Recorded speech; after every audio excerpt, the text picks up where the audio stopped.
Sean todos bienvenidos a un programa más de su canal en la iglesia, un programa para conocer, amar y defender el cuerpo místico de Cristo, la Iglesia Católica. En esta oportunidad me acompaña un compatriota, el destacado periodista venezolano Casto Ocando, quien va a estar hablando con nosotros de un tema que considero sumamente importante. Casto Ocando es un periodista de investigación muy destacado, con muchos premios y con grandes trabajos en la investigación sobre la corrupción transnacional y muy destacado en la cobertura de lo que es el proceso que está viviendo Venezuela después de una dictadura narcocomunista de casi 26 años, 27 años. Casto, bienvenido en la iglesia. Gracias por aceptar la invitación a hablar de este tema. Rafael, gracias realmente por la invitación. Es la primera vez que hago un programa abordando estos temas, así que encantado y saludo a esa gran audiencia que te sigue en tu programa. Muchas gracias, Casto. Casto, voy a comenzar con una oración. Generalmente yo invito a que sea la persona que me acompaña que la haga, pero tengo el deseo yo de hacerlo y lo voy a hacer. En el nombre del Padre, del Hijo y del Espíritu Santo. Amén. Padre todopoderoso y eterno, te damos gracias infinitas por tu amor, por tu misericordia, por el don de la vida. Te damos gracias, Señor, por tu iglesia. Te damos gracias por todas las parroquias y por todos los sacerdotes que nos han enseñado a conocerte, que nos permiten el tenerte todos los días, como tú lo prometiste en tu palabra, con nosotros. Yo estaré con ustedes todos los días hasta el fin del mundo. Gracias por este hermano que nos acompaña en este programa, por tu hijo, quien nos va a estar hablando de temas que, como él lo ha dicho, no lo habla generalmente, pero se ha dado el momento y te lo agradecemos. Bendícenos, Señor, y que todo lo que digamos sea para la salvación de las almas y que sea de tu satisfacción. También pedimos que nuestra Santísima Madre, la Virgen María, nos guíe y que el Espíritu Santo nos acompañe. Amén. En nombre del Padre, del Hijo y del Espíritu Santo. Amén. Casto, lo que ha ocurrido en Venezuela son hechos históricos, hechos sociopolíticos, hechos que también están impregnados de la maldad del ser humano, porque vemos en ellos muchas cosas malas y muchas afecciones en la vida de los venezolanos. Pero el pasado viernes ocurrió un hecho que nos despertamos todos en el mundo con la gran noticia de que el Premio Nobel de la Paz le fue otorgado a María Corina Machado, esta mujer que ha tomado las riendas y el compromiso de liberar a Venezuela de esta terrible dictadura que va en contra de todos los valores de nuestro pueblo. Y en un programa que hiciste el pasado viernes, que es el catastrófico Premio Nobel de María Corina, ahí dejaste ver un signo que a mí me llamó la atención y por eso hice todas las gestiones para contactarte e invitarte a estar en este programa. Decir que para los creyentes como yo, lo que estamos presenciando es el resultado no solo de movidas estratégicas en el tablero geopolítico, sino también posiblemente la actuación de poderosas fuerzas sobrenaturales que impondrán el cambio tan ansiado para los venezolanos, no importa lo que haga la maligna dictadura para evitarlo. No es casual que en apenas 9 días los venezolanos recibirán la extraordinaria bendición de tener no uno, sino 2 santos elevados a los altares de la Iglesia Católica. Hasta aquí mi comentario.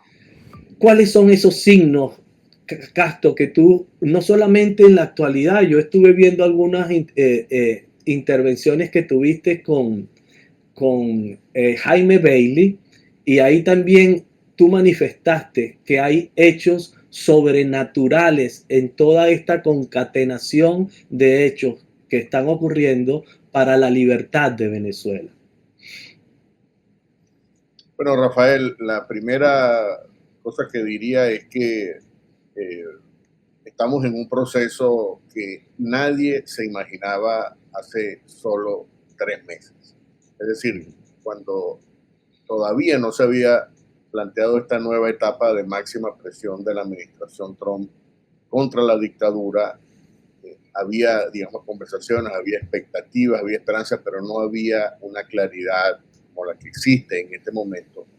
Y es muy llamativo que en tan poco tiempo esta administración en Estados Unidos haya enfocado las cosas de esta manera, un poco alineándose también con lo que ha sido la prédica durante muchos años de la propia María Corina Machado como líder.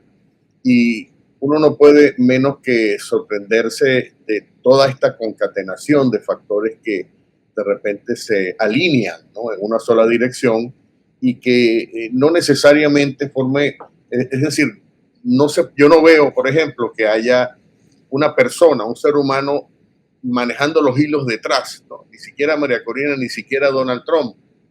Hay, en mi opinión, por eso es que digo que las cosas que se están produciendo, por ejemplo, este premio Nobel, hace 3 meses tampoco nadie pensaba que María Corina iba a recibir un premio Nobel. Obviamente se hizo visible pocos días antes de que le entregaran el premio, pero todo el mundo estaba enfocado en otra cosa.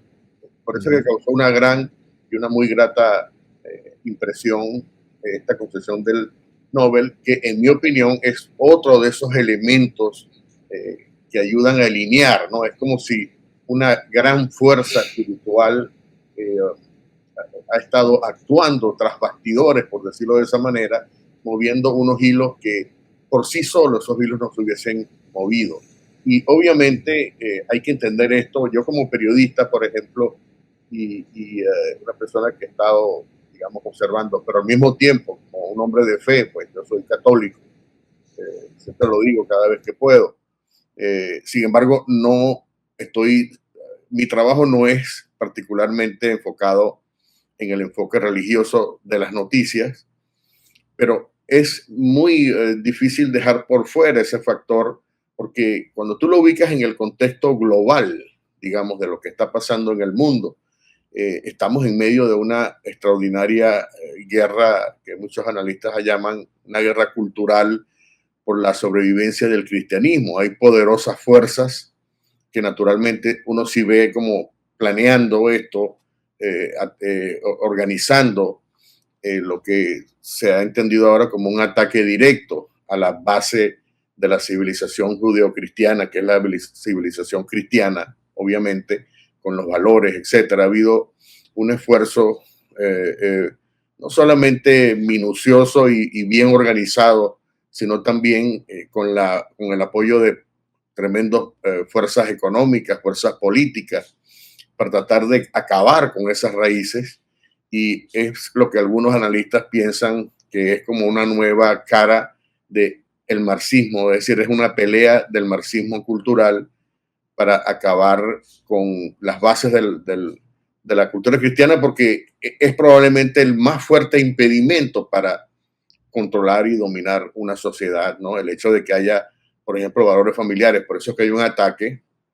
Y estas son cosas objetivas muy importantes que están ocurriendo, que han venido ocurriendo, cosas que resultan tan difíciles de entender por qué, por lo absurdo que representan esta, por ejemplo, promoción de nuevas identidades sexuales, el tema de que las propuestas siempre son para concitar la división de la sociedad, las protestas violentas, que efectivamente uno sabe o se da cuenta que estas protestas no tienen el fin que dicen que tienen, es simplemente mantener la calle encendida, ¿no? Simplemente para crear una... Entonces, esto es el contexto en el cual llega esta lucha por la liberación de Venezuela y ha habido, por supuesto, unos actores fundamentales. Hay que reconocer que la llegada del presidente Trump, por ejemplo, ha sido fundamental para esto, la acción de otras personas particularmente muy activas en esta dirección, como el secretario Marco Rubio, que también, por cierto, es católico y lo dice también abiertamente. Es decir, estamos en medio, yo creo que hay que entender lo que está pasando en Venezuela como parte de una lucha más global, ¿no? Donde hay fuerzas, digamos, políticas, humanas, pero también hay otras fuerzas sin las cuales creo yo que no hubiésemos podido llegar al sitio actual donde estamos llegando, donde estamos en estos momentos. Ya, yo veo muchos de estos signos y los reconozco como tales. Por ejemplo, tú citabas el que el presidente Trump haya ganado las elecciones, pero el presidente Trump antes de las elecciones vivió un acontecimiento muy terrible, que fue que una bala pasó muy cerca de su cráneo. Es decir, y yo lo voy a decir así, por mano de Dios, él movió su cabeza por la atención de una pancarta o de una pantalla y la bala no lo tocó.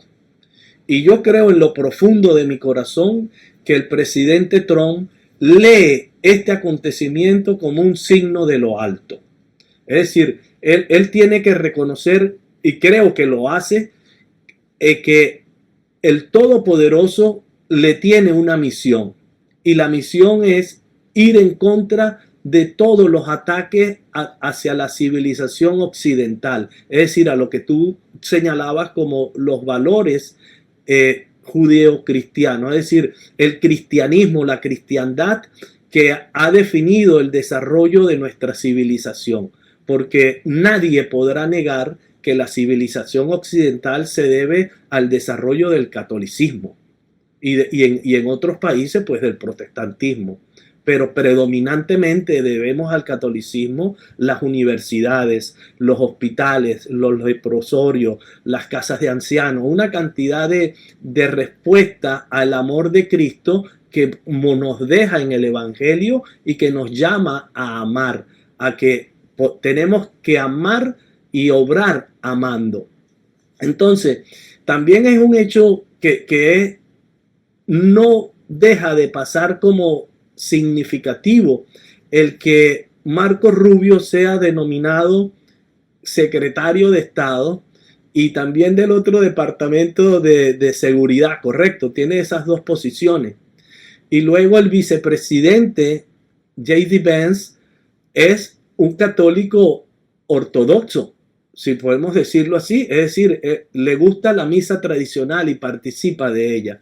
Y lo que me ha llamado mucho la atención es que vi algunos videos de las reuniones en la Casa Blanca que antes de comenzar a trabajar invocan la presencia del Espíritu Santo y del Señor Jesucristo. Es decir, están conscientes de que están ejerciendo una labor que tiene una misión. Y la misión es ir en contra de lo que es el ataque del mal o del malo. Porque la cultura woke no puede ser otra cosa que un ataque del malo. Cuando atacas primero la familia y luego la integridad de la familia y la identidad del ser humano. Cuando le haces creer a un individuo que él no es ni varón ni hembra como Dios nos creó, sino que es cualquier cosa que se le antoje, sin ningún fundamento racional y sin ningún fundamento científico. Entonces, en este sentido, estoy totalmente de acuerdo contigo. Hay otro elemento que es que María Corina Machado ha asumido desde décadas, más de 20 años, tiene María Corina que asumió con firmeza el reto de contrarrestar y enfrentar la dictadura. Y lo hace desde una perspectiva de firmeza moral, es decir, basada en que no quiere ser partícipe de ninguna componenda que ataque o vaya en contra de los valores morales cristianos. Y así lo ha asumido. Hay otro detalle. Es una mujer que recorrió el país varias veces y en esos recorridos recibió como regalo del pueblo que se identifica plenamente con ellos más de 5,000 rosarios y todos se les entregaron con la fe de que la protegieran y que la protejan. ¿Qué opinión tienes, Castro, de esto? ¿Cómo ves estos signos? Mira, antes de hablar sobre este tema, yo quería, digamos, aclarar que como periodista de investigación uno trata de, digamos, de ser lo más ceñido a los hechos, ¿no? Tratar de explicar las cosas o mostrarlas atendiendo, por supuesto, a factores que pueden ser más o menos verificables. Y básicamente la idea de, digamos, de que hay elementos sobrenaturales no es una idea que uno pueda, para una persona que no cree, por ejemplo, probar. Pero lo interesante de todo esto es que hay, digamos, una lucha que no es, o sea, es espiritual, sin duda, pero que tiene manifestaciones humanas, ¿no? Y yo creo que esto que tú mencionaste es del presidente Trump. Trump está convencido de que es una persona en misión, tiene una misión. Esto lo hemos visto en diferentes liderazgos a lo largo de la historia. Por ejemplo, otro presidente de Estados Unidos como Ronald Reagan, también tenía digamos, una aproximación a la geopolítica y gracias a la historia sabemos que la relación que mantuvo o que construyó Ronald Reagan con el Vaticano, particularmente con Juan Pablo II, básicamente esa combinación de dos personas creyentes, ¿no? Pero sobre todo con la cabeza de la Iglesia Católica, hicieron posible que esta pelea espiritual, que era la lucha entre el sistema comunista y el sistema occidental democrático, pasara al terreno de las realidades políticas y se pudiera cambiar toda esta situación. Es decir, hubo no solamente una enfrentación, una confrontación desde el punto de vista espiritual, sino también que luego pasó a ser la confrontación en términos políticos. Juan Pablo II, como un gran estratega, como un hombre brillante, sentó las bases para estos cambios, tomó decisiones terrenas, por decirlo de esa manera, sobre todo en el caso de Polonia, por ejemplo, que básicamente ayudaron luego a el colapso de esta extraordinaria estructura que era el Imperio Soviético, que después se derrumbó por completo, cuando nadie, por cierto, se lo esperaba, y tuvo un gran efecto de largo plazo que nació probablemente no solo de la oración, en el caso de Juan Pablo II, no conozco la religiosidad que pudiera haber tenido Ronald Reagan, pero definitivamente se juntaron, ellos entendieron que había una pelea, que había que actuar, y eso fue lo que hicieron. Actuaron de una manera estratégica, planificaron acciones que en algunos casos fueron públicas, otras fueron secretas, hubo operaciones secretas sancionadas, es decir, aprobadas por el Vaticano para ese objetivo grande que era destruir esta estructura maligna verdaderamente que sembraba digamos, la revolución maligna, la revolución comunista en todos los países del planeta. Entonces, esto lo estamos viendo, algo similar a lo que pasó en esa época, perfectamente podemos estarlo viendo, solo que ya no hay un imperio soviético, hay, digamos, una organización de élites que están interesadas en el control mundial, ¿no? Y esto es una cosa que no lo estoy inventando, esto lo están diciendo ellos mismos, el control de las sociedades a través de la tecnología, a través de la destrucción de los valores. Y esto lo estamos viendo en Venezuela también, ¿no? Yo creo que María Corina es una mujer que se percibe a sí misma como una persona que tiene una misión en la vida, ¿no? Yo creo que el gran motor que tú ves que ella tiene, que le ha tocado enfrentar situaciones bastante difíciles, complicadas, la misma situación que tiene ahorita es extraordinaria, ella se lo planteó, pero además tratando de hacer énfasis en una cosa muy importante que era el tema de la transparencia, ¿no? María Corina ha sido, probablemente es odiada en Venezuela por ciertos sectores, incluso de la oposición, porque ella siempre planteó el tema de hay que hacer una política abierta, transparente y limpia. No te puedes asociar a poderes oscuros, gente que está haciendo negocios por debajo, si tú quieres cambiar justamente ese sistema. Y todo este proceso, cuando uno analiza este proceso, digamos, desde el principio de esta fase, digamos, que es cuando María Corina decide organizar las primarias en Venezuela, ella dijo, ella apostó por una salida verdaderamente transparente, apegada a la ley, y mucha gente la criticó en ese momento, quizá la calificó de una persona ingenua, tú no puedes cambiar con votos. Y ella dijo, sí, es verdad, pero tú necesitas hacer la tarea, ¿no? Y la tarea es como decir, tienes que ir por el camino recto, no te puedes tomar atajos, ¿no? Y yo creo que eso ocurrió con el tema de las primarias, luego ocurrió cuando el régimen vio la amenaza de la popularidad de María Corina, entonces comenzó a cerrar los caminos, violando los acuerdos, de modo que en esa meta, en esa tarea de la misión que María Corina se planteó de avanzar, ¿no? El régimen comenzó a delegitimarse el mismo, es decir, ya la sola búsqueda de la transparencia provocó una crisis en el régimen dijo, no podemos permitir esto, entonces mostró su verdadero rostro autoritario, después entonces pasaron las elecciones, que fueron muy importantes, porque obviamente sentaron las bases de lo que es hoy el discurso de la Casa Blanca y de Washington y de muchos gobiernos en el mundo para precisamente decir ya basta, Maduro no puede continuar allí. Es decir, parte de lo que se vivió, la experiencia de las elecciones presidenciales del año pasado, es parte del discurso actual de la base para la cual tiene que haber cambios en Venezuela.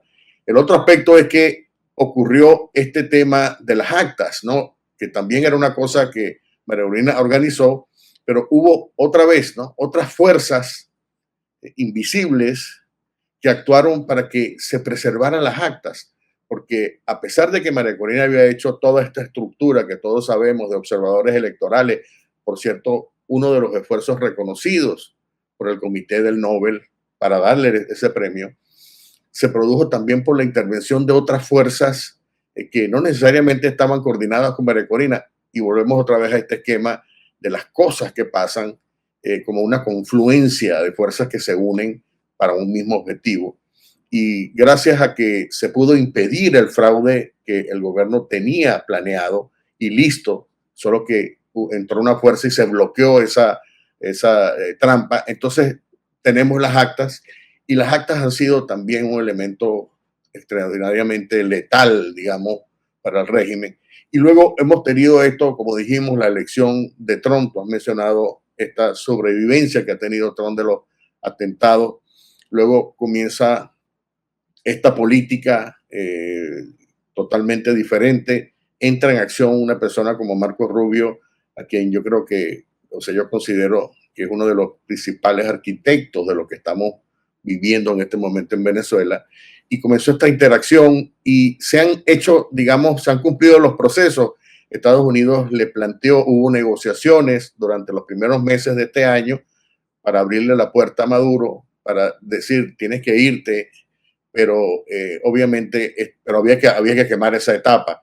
Y lo que ha avanzado hasta ahora es el resultado de, bueno, el propio régimen se ha digamos, encerrado en su propia naturaleza autoritaria, dictatorial, totalitaria, y obviamente esto dio paso a estas nuevas etapas, sobre todo a partir de principios de agosto, que es cuando se plantea por primera vez todo este tema. Pero fundamentalmente esto es un proceso, digamos, que se ha mantenido. María Corina ha tenido la visión de haber hecho eso desde el principio, un proceso transparente, porque ella sabía que eso después iba a tener unas consecuencias. Había que decir, hicimos la tarea, ¿no? Nosotros no tratamos de arrebatarle, simplemente queremos un espacio, peleó por ese espacio de una manera, repito, transparente.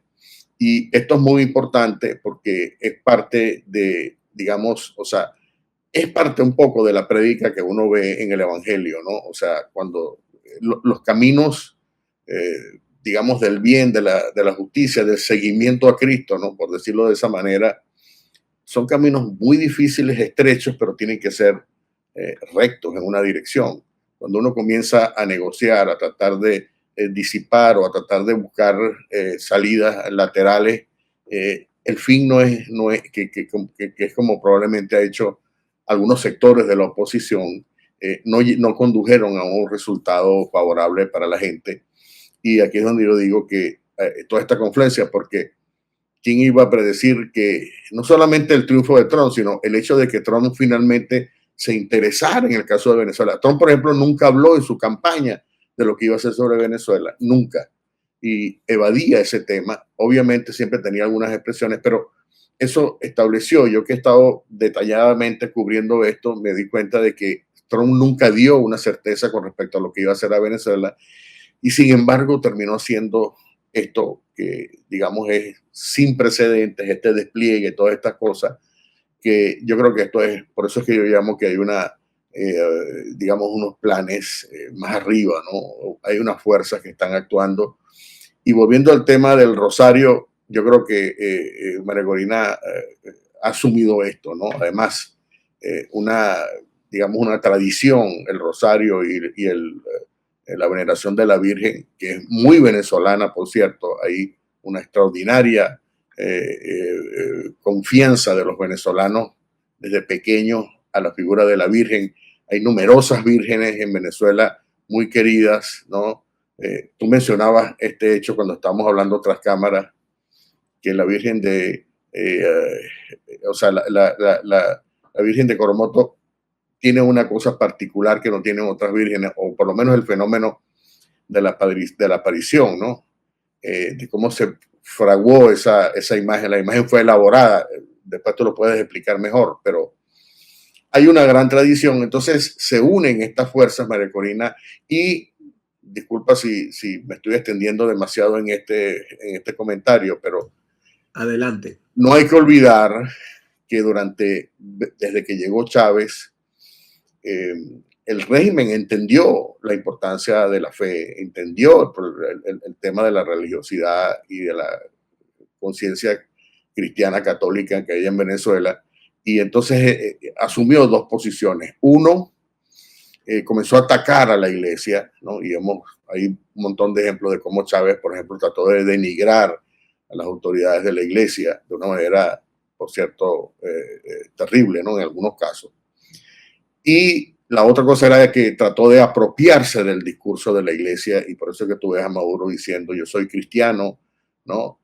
Con todas las distorsiones que quiere introducir, pero quieren apoderarse de ese lenguaje que ellos saben que el venezolano es el lenguaje que le llega a los venezolanos, y al mismo tiempo también establecieron unas alianzas muy activas, muy terribles, muy, digamos, a conciencia con otro tipo de poderes espirituales, que es el tema de la brujería. Es decir, yo, por ejemplo, documenté en unos reportajes que hice para el Miami Herald hace ya un tiempo, cómo Chávez había utilizado todas estas prácticas espiritistas de magia negra muy usadas en Cuba por la dictadura también, para tratar de obtener como una especie de protección sobrenatural de estas fuerzas oscuras, ¿no? Es decir, ellos mismos plantearon esta pelea en términos espirituales, ¿no? Y tú ves, por ejemplo, y eso lo tienes aquí de gente,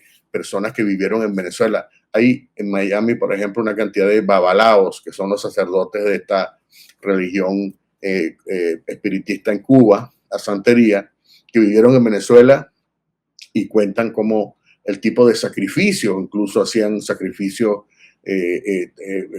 rituales de magia negra con huesos de personas muertas.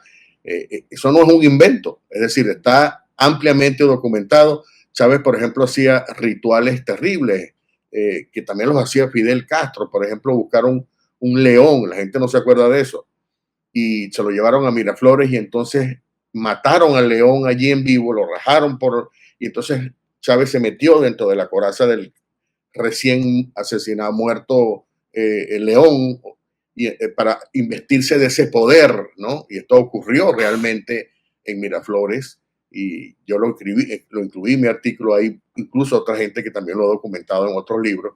Es decir, hubo un esfuerzo, y lo existe todavía, del régimen de aliarse con lo que ellos consideran fuerzas poderosas pero oscuras del otro lado del espectro, de modo que esto es una lucha espiritual que el propio régimen está haciéndolo, está practicando. El tema de las brujerías, el tema, por ejemplo, de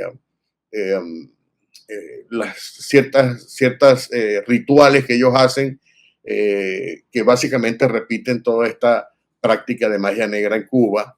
Esto es un hecho, ¿no?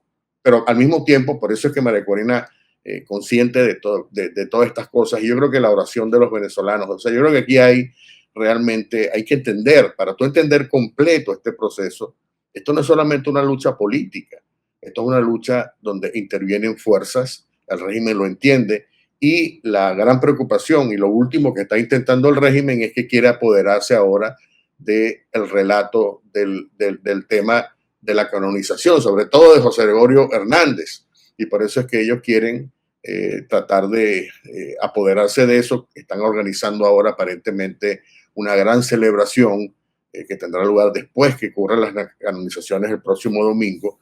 Ellos entienden el valor que eso representa, quieren apoderarse y Rafael, te diría que esto probablemente lo está haciendo lamentablemente con ayuda incluso de gente dentro de la propia Iglesia Católica, lamentablemente.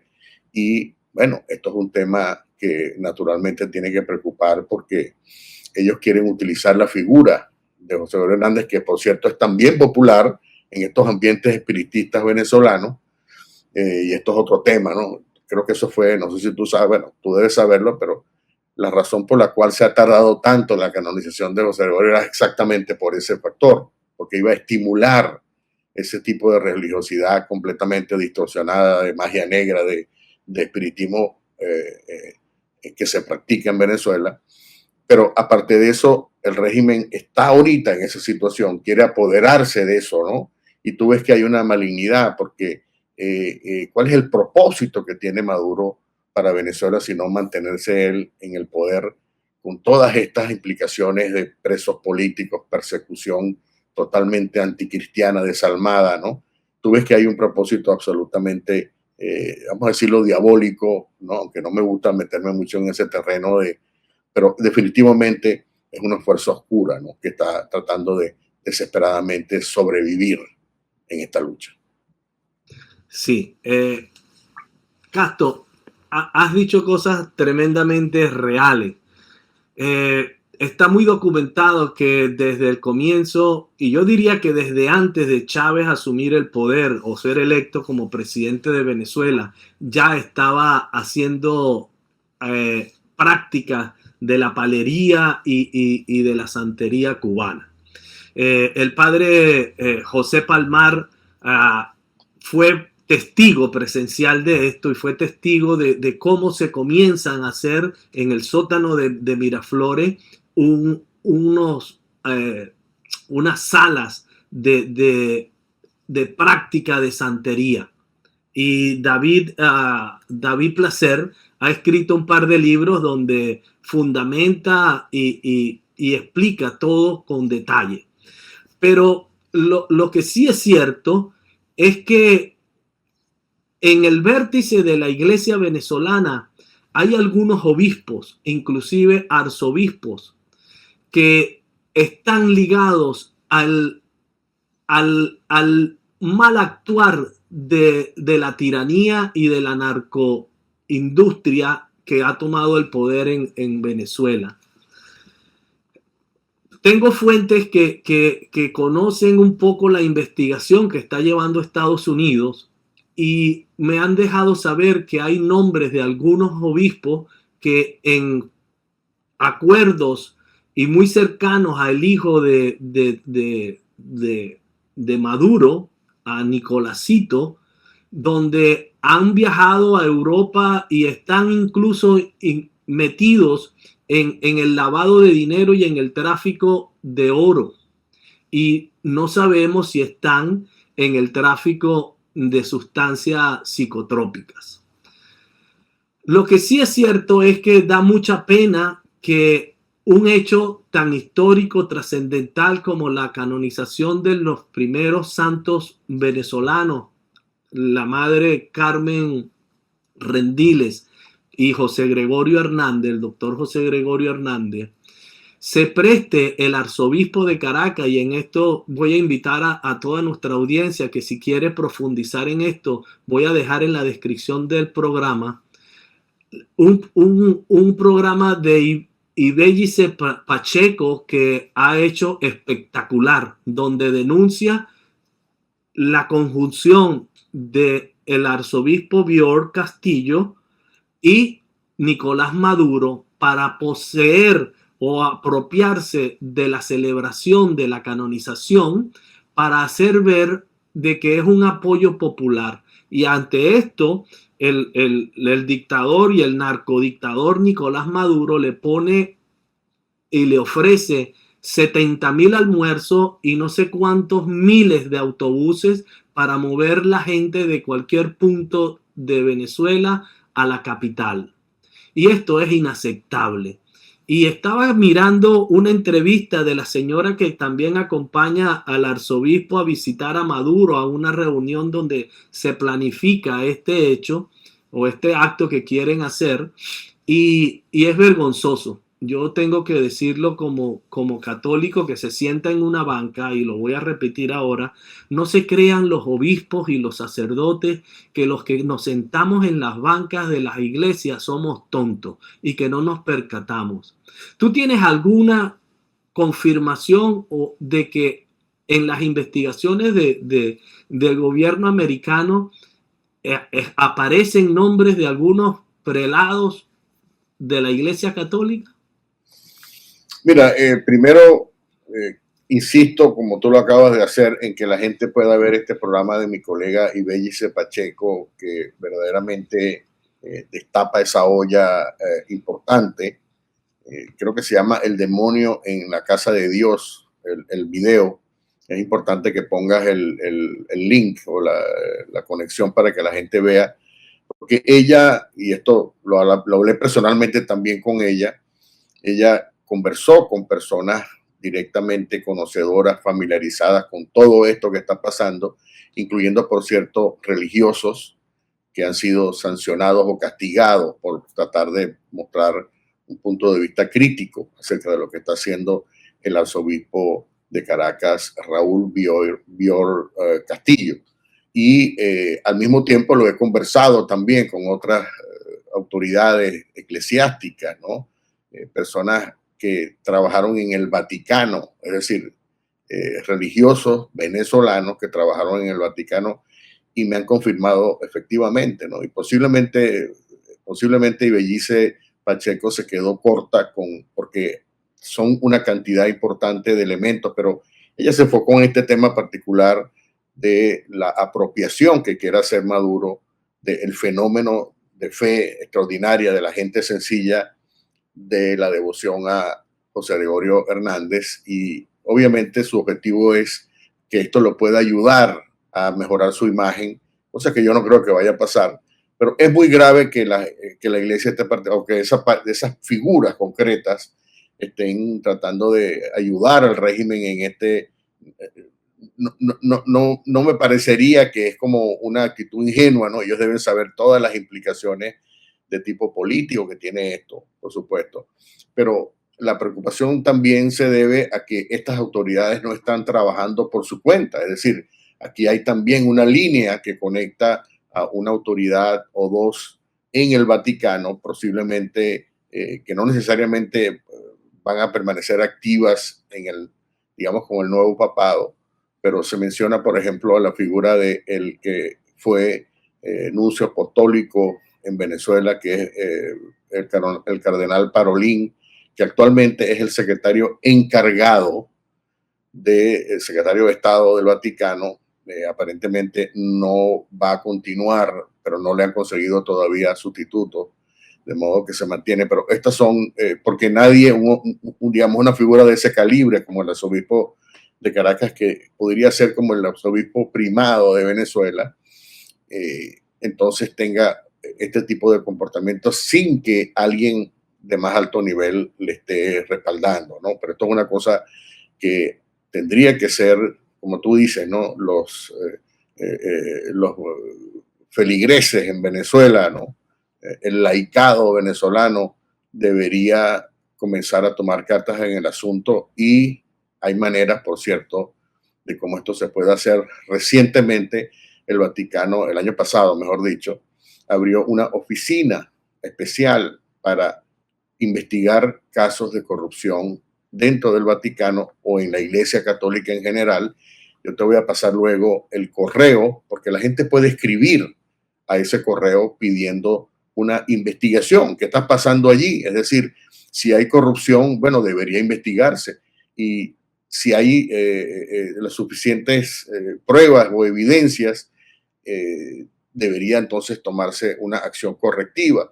Y la otra cosa interesante que tiene esa oficina es que puede establecer, digamos, vías seguras para que personas dentro de la iglesia que conocen de situaciones particulares puedan actuar como, aquí se le conoce como whistleblowers, como informantes, pero protegidos dentro de un proceso de investigación. De modo que esta línea sirve no solo para que los feligreses podamos expresar nuestra inconformidad o por lo menos pedir que se investigue. No vamos a hacer un juicio previo. Investiguen, pongan la lupa ahí. Pero además, estas otras personas que han sufrido esto, que han vivido, que lo han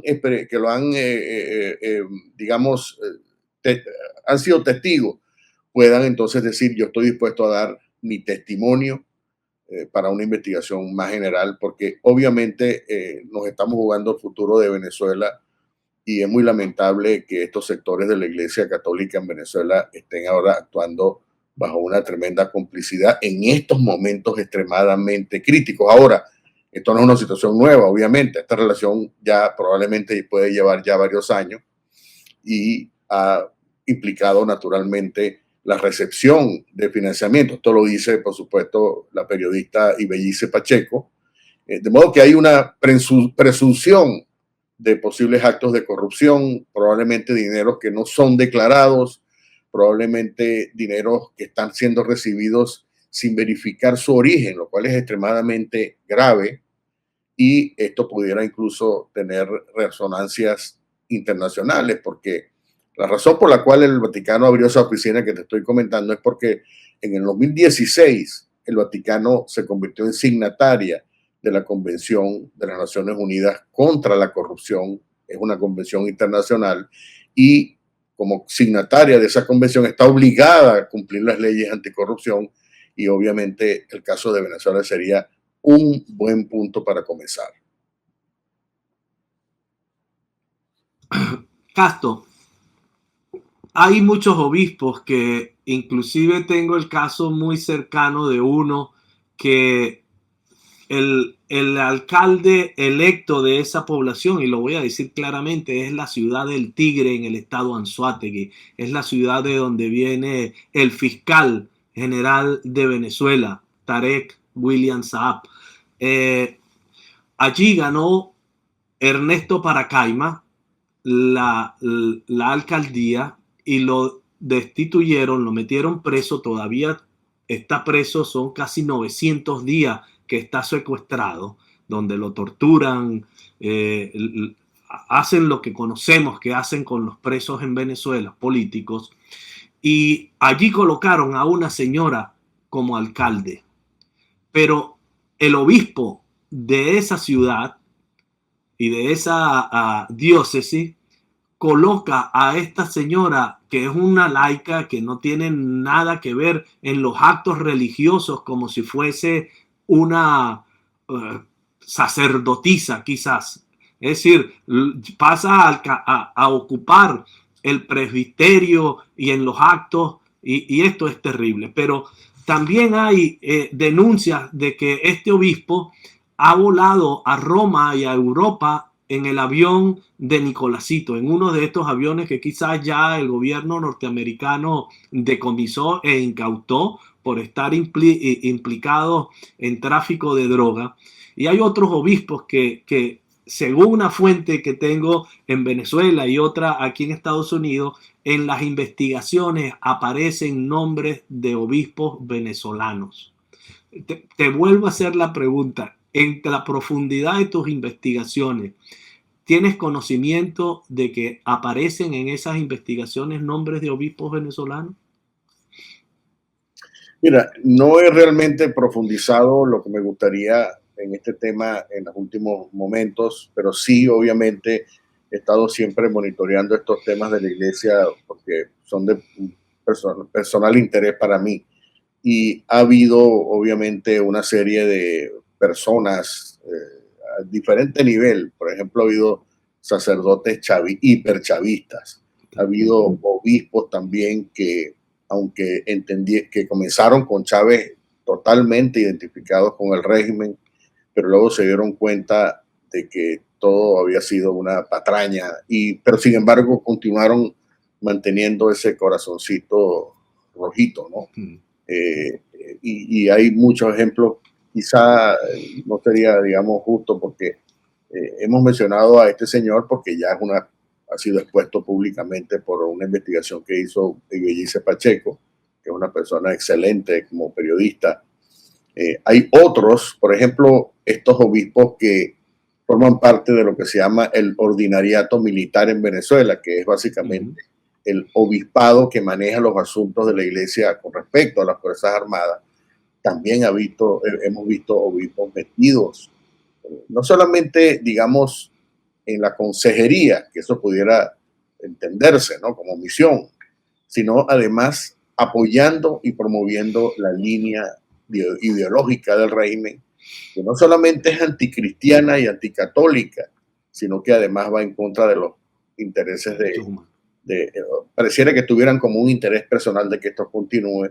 Hoy, 5 de julio, estamos celebrando el 213 aniversario de la firma del Acta de Independencia, Día de la Fuerza Armada Nacional Bolivariana y del Soldado Venezolano. En mi condición de obispo castrense les bendigo para que el Dios y la Virgen les acompañe en el ejercicio de la defensa de nuestra amada patria Venezuela.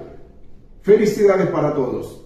Y lamentablemente no es el caso para todos, hay que aclarar, no quiero meter a toda esa gente en un solo saco, pero aquí juega un papel importante el tema de las contribuciones financieras, la situación económica. Es decir, el régimen desde los primeros tiempos utilizó el dinero del petróleo, lo que llamaba antes la chequera petrolera. Chávez básicamente andaba por el mundo sobornando al primer opositor que apareciera dentro de Venezuela, pero también fuera, ¿no? Y financiaron una cantidad de iniciativas para ayudar a otros líderes para que los ayudaran a ellos mismos. De modo que, y hemos visto, por ejemplo, en el caso concreto de Delcy Rodríguez, cómo desató todas esas acciones de soborno por la cual, por cierto, está siendo acusada en España. Y esto es apenas una de las cosas visibles. Imagínense ustedes lo que no hemos podido conocer a profundidad de cuánto le han pagado. Hubo un momento en que Chávez enviaba maletas llenas de dinero por toda América Latina y no me extrañaría que esas maletas de dinero pudieran haber llegado a algunas de las oficinas de estas personas, ¿no? Algunos muy contados obispos, muy contados sacerdotes que se han movido como nadie en esta área de ofrecerle el apoyo, ¿no? Y yo creo que esto es una tendencia lamentable dentro de la iglesia, porque no lo estamos viendo solamente aquí, lo estamos viendo en otros países que sufren el tipo de problemas que tenemos en Venezuela. Se ha visto antes en Cuba, por ejemplo, cuando uno sigue el caso de la iglesia cubana, hay una cantidad importante de críticas acerca de cómo estos obispos tampoco, digamos, asumen lo que yo llamaría la misión mesiánica de la iglesia, ¿no?, que es la denuncia, como lo hemos visto en el caso concreto de Monseñor Oscar Romero en El Salvador y otros, ¿no? Y tiene que ver un poco con esa orientación que algunos altas autoridades en el Vaticano asumieron con respecto a China, por ejemplo, que finalmente, después de un tiempo, se aprobó en China la iglesia nacionalista controlada por el régimen en China, y simplemente los aceptaron ahora, y esto provocó unas grandes protestas de esos obispos, arzobispos, cardenales católicos que estaban en contra de eso, porque eso significaba básicamente entregarle el control al régimen comunista en los nombramientos de las personas, y si tú no estabas de acuerdo con el régimen, entonces te convertías en un enemigo. En fin, esto es un tema bastante polémico, es un tema que nos recuerda que la iglesia también ha sido blanco de ataque de digamos, este plan global de cambiar, de torcer las maneras de ver el mundo, y lamentablemente no hay mucha gente, digamos, que quizá en los 70 fueron grandes apasionados de la teología de la liberación, o sintieron, fueran simpatizantes de las ideas de izquierda, del marxismo. Había, no sé si tú recuerdas en esa época, no sé qué tan enterado, pero en los 70 florecieron movimientos como marxistas por el cristianismo o cristianos por el marxismo. Una cosa absolutamente incompatible, ¿no? Pero eso, muchas de estas personas que fueron cabezas calientes en esa dirección en los 60, en los 70, son los cardenales ahorita, los que están arriba en el poder, ¿no?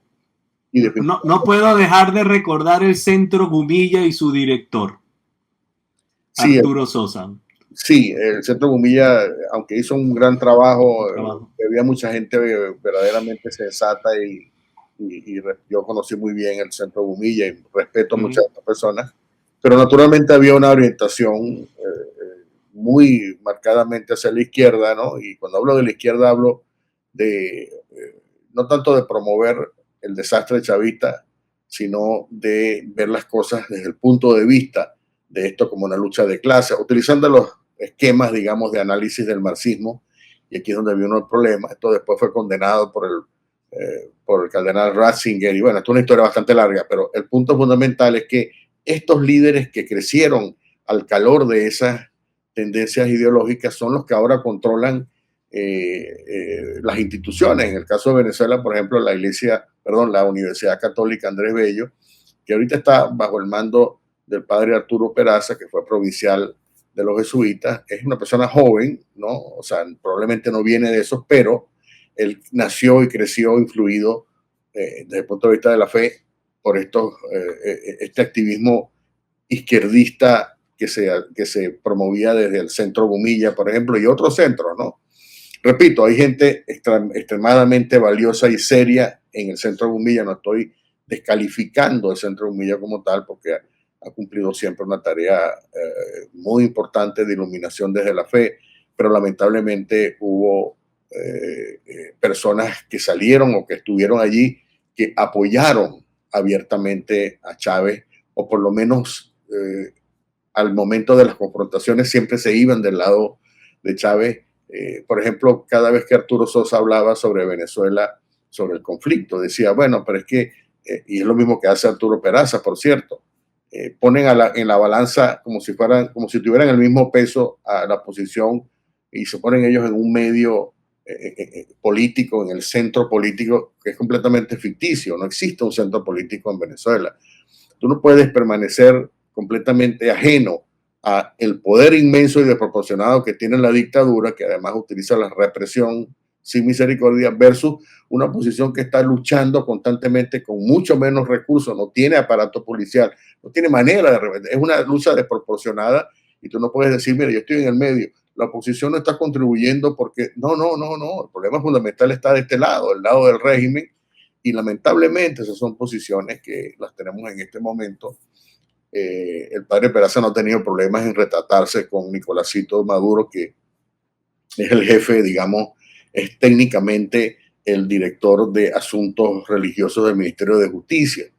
Es la razón por la cual él se relaciona con todas estas iglesias, no solamente la católica, sino con los evangélicos también.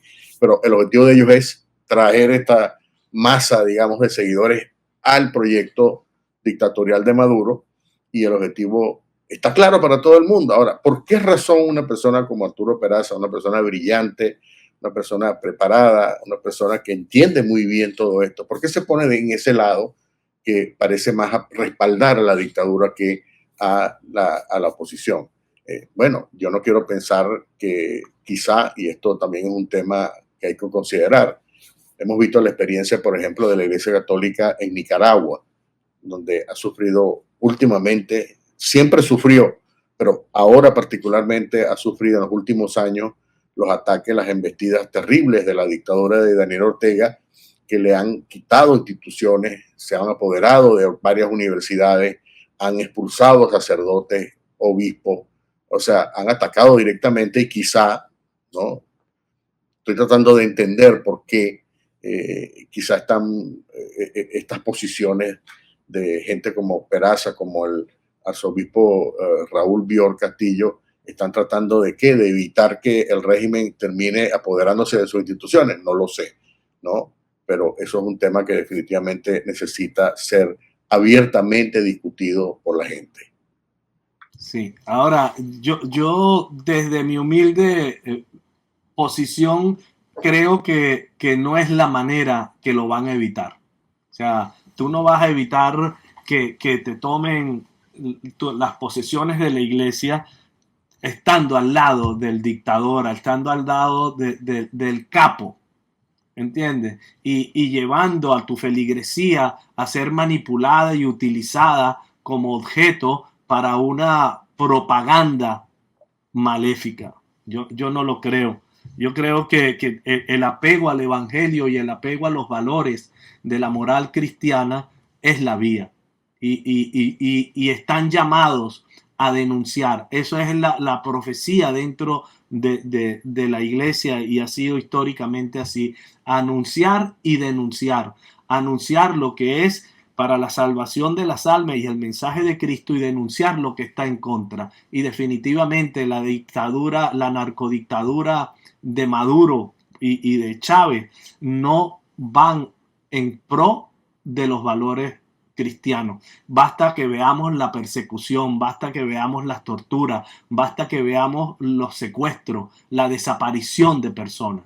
Y esto no, y la burla constante hacia los valores cristianos y la manipulación. Cuando Chávez aparecía con aquel Cristo y hablaba entonces del tío del arzobispo Bior Castillo, Raúl Bior Castillo, el cardenal Castillo Lara, demonio con sotana y unos improperios terribles, además infundados.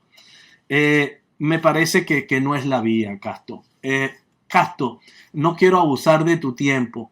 Un mensaje esperanzador desde la visión de un hombre destacado periodista, pero también católico, que ve los signos de los tiempos, cómo van confluyendo y puede palpar la fuerza del Dios Todopoderoso de nuestro Señor en estos hechos históricos que estamos viviendo. Venezuela será nuevamente un pueblo libre que luchará por construir, por reconstruir una democracia que sea ejemplar para el hemisferio y para el mundo. Bueno, como va el proceso, todo tiende, digamos, a esa gran, ¿cómo se dice? Epifanía, digamos, ¿no? Que es la palabra para definir la expresión de Dios, cómo se muestra. Y yo creo que la primera cosa que yo diría es que esto hay que verlo no solo desde el punto de vista de la política y de lo que estamos esperando que ocurra en Venezuela con la intervención de Estados Unidos, la presión, el premio Nobel. Esto hay que verlo también como una gran lucha espiritual. Y naturalmente, cuando uno se pone en ese terreno, herramientas como la oración, por ejemplo, herramientas como el rosario, muy querido para los católicos,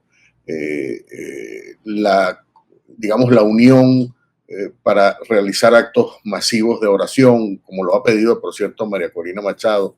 Yo creo que también son, yo no diría, son herramientas poderosas, ¿no? Porque, como hemos dicho, esto es una lucha que se maneja a diferentes niveles.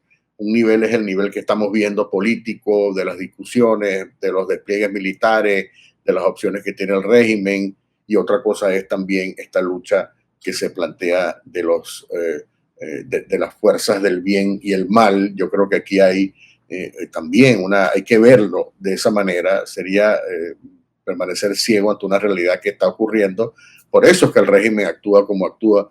El régimen sabe que la fe es una extraordinaria fuerza, se quiere apoderar de esa fe para su beneficio y al mismo tiempo quiere desatar otro tipo de fuerzas oscuras a través de las prácticas espiritistas, de paleros, de santería, para tratar de contravenir. Es decir, ellos entienden y tienen una estrategia en esta lucha espiritual en la cual ellos saben que representan una parte de la ecuación, que es las fuerzas oscuras, versus la otra parte. Yo creo que es importantísimo entenderlo. Los venezolanos tienen que entender que aquí también es una pelea de tipo espiritual. Yo recomendaría, ¿no?, que cada quien desde su fe, desde lo que puede hacer, estamos en misión, digamos, ¿no? Yo me planteo, mi querido Rafael, este trabajo que yo hago como una misión. Nosotros somos enviados, ¿no?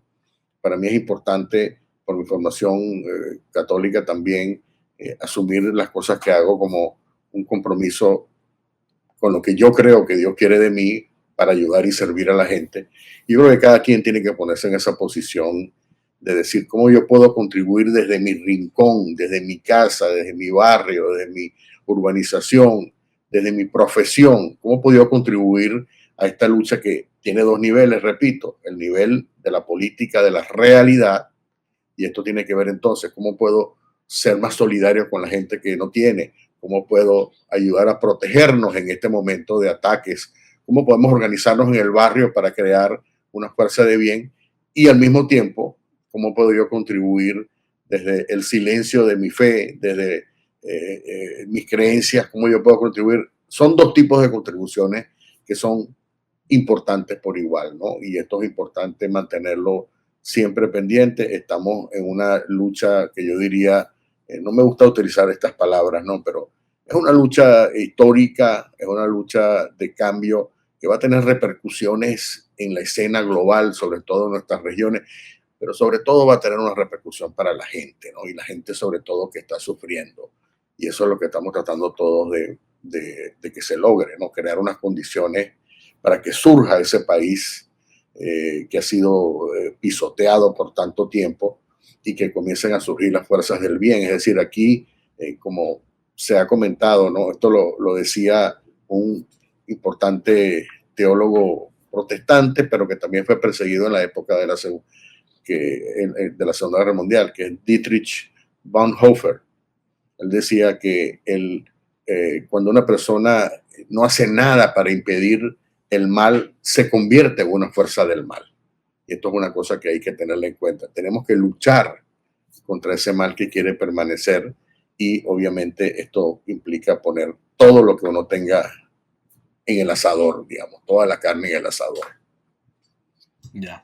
Y en ese sentido yo creo que ese llamado a la oración es importante. En este canal todas las noches a las 9:55 comenzamos de la noche, un rosario por Venezuela y por el mundo, y en el cual en nuestras peticiones fijas o generales están los hombres y mujeres que han luchado, luchan y lucharán para devolverle la democracia a Venezuela. En una época lo hicimos con nombres y apellidos por el presidente electo González Urrutia y por María Corina Machado, pero creo que debíamos expandir a todos los hombres y mujeres que a muchos han entregado su vida o le han robado su vida por tratar de devolver la democracia a Venezuela. Y lo otro que me gustaría agregar a lo que tú nos recomiendas es que nosotros tenemos que poner en práctica lo que el Señor Jesucristo nos pide, y es 2 mandamientos: amar a Dios por sobre todas las cosas y al prójimo como Él nos ha amado. Fíjense que en esto quiero que noten que el Señor Jesucristo nos cambió la medida. Ya no es como a ti mismo, sino como Él nos amó. Esa es la referencia. Y nosotros de esa manera vamos a ser un mejor país, vamos a ser una mejor persona, una mejor familia, un mejor barrio. Así que, Casto, gracias por todo el trabajo que haces, porque nos llenas de información, nos dejas conocer la profundidad de la verdad de los acontecimientos y desde una perspectiva muy objetiva y muy real. Gracias de corazón en nombre de todos los venezolanos. Gracias por tu trabajo.